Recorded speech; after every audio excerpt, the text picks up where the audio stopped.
cette 5e capsule dédiée à l'ENT. Ici, nous allons apprendre à gérer les étiquettes pour mieux structurer nos cours.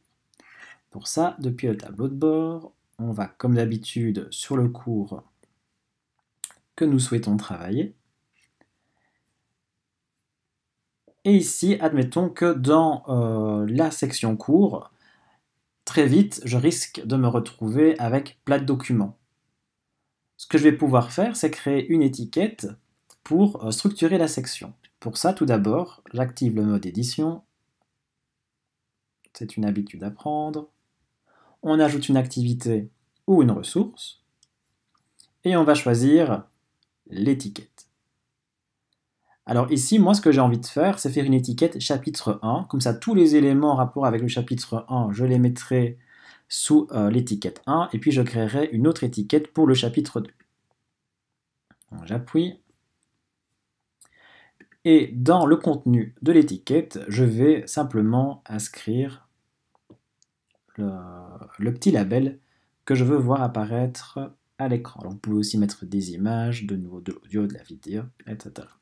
Moi, j'ai simplement envie d'écrire chapitre 1. Je vais le mettre en mode titre et en gras. Comme ça, ce sera clair pour les élèves. Quand je suis satisfait, j'enregistre et je reviens au cours. Alors comme j'ai créé mon étiquette après avoir créé mon fichier, l'étiquette apparaît en dessous. Donc simplement avec la croix noire, je vais le remonter. Vous voyez que ça va tout seul. Pour pousser encore plus loin le vice de la hiérarchisation, j'aimerais bien créer un tout petit décalage pour que ce soit plus lisible. Au niveau de la ressource ici, j'appuie sur modifier et je clique sur déplacer à droite. Et vous voyez comme ça qu'il y a un petit alinéa qui se crée. Ça permet voilà, de donner un repère visuel pour naviguer plus facilement dans la section.